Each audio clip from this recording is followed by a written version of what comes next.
नमस्कार दोस्तों, मैं आपके लिए लेके आया हूं बहुत गजब सवाल जो कि इस प्रकार है। समझने की पूरी दिमाग लगाना भाई। इसका आंसर आएगा आपको। मैं 5 सेकंड का आंसर टाइम देता हूं। आप कमेंट बॉक्स में बताइएगा आंसर क्या। √9 माइनस है, -4 रूट है, तो बताओ इसका आंसर क्या आएगा। तो एक बच्चा कहेगा निचौक 36, कितना आएगा 36। तो ऐसा सवाल कभी भी पेपर में पूछ लिया जाए तो आपको यह पता होना चाहिए आई का मान कितना होता है। तो एक बच्चे ने कहा -√1 होता है।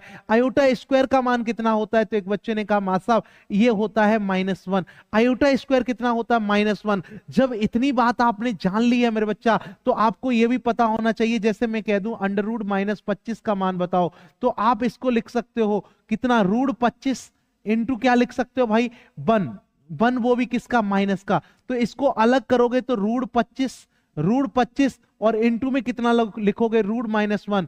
तो √-1 का मान कितना होता है, आयोटा।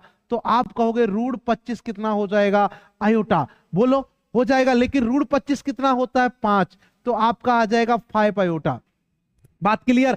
आप कॉन्सेप्ट को समझने की कोशिश करो। अगर मान लो कॉन्सेप्ट ये हो √a माइनस का और इनटू में हो √-v हो, तो आपका प्रश्न का उत्तर क्या बनेगा। आपको पता है कि ये माइनस माइनस माइनस होगा जो, तो वो माइनस ही रहेगा भाई। आप प्लस मत कर लेना गलती से। और अंडर रूट में क्या बन जाएगा भाई, ए बी। क्या बन जाएगा भाई, ए बी बन जाएगा। तो इस प्रश्न का उत्तर कितना होगा, तो आप कहोगे निचौक 36।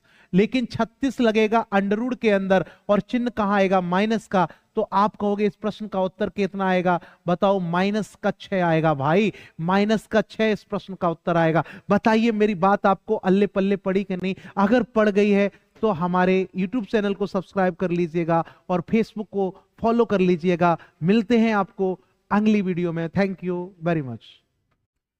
नमस्कार दोस्तों, मैं आपके लिए लेके आया हूं बहुत गजब सवाल जो कि इस प्रकार है। समझने की पूरी दिमाग लगाना भाई। इसका आंसर आएगा आपको। मैं 5 सेकंड का आंसर टाइम देता हूं। आप कमेंट बॉक्स में बताइएगा आंसर क्या। √9 माइनस है, -4 रूट है, तो बताओ इसका आंसर क्या आएगा। तो एक बच्चा कहेगा निचौक 36, कितना आएगा 36। तो ऐसा सवाल कभी भी पेपर में पूछ लिया जाए तो आपको यह पता होना चाहिए आई का मान कितना होता है। तो एक बच्चे ने कहा -√1 होता है। आयोटा स्क्वायर का मान कितना होता है। तो एक बच्चे ने कहा मां साहब ये होता है -1। आयोटा स्क्वायर कितना होता है, -1। जब इतनी बात आपने जान ली है मेरे बच्चा, तो आपको यह भी पता होना चाहिए, जैसे मैं कह दूं अंडर रूट -25 का मान बताओ, तो आप इसको लिख सकते हो कितना, √25 इंटू क्या लिख सकते हो भाई, 1, वो भी किसका, माइनस का। तो इसको अलग करोगे तो √25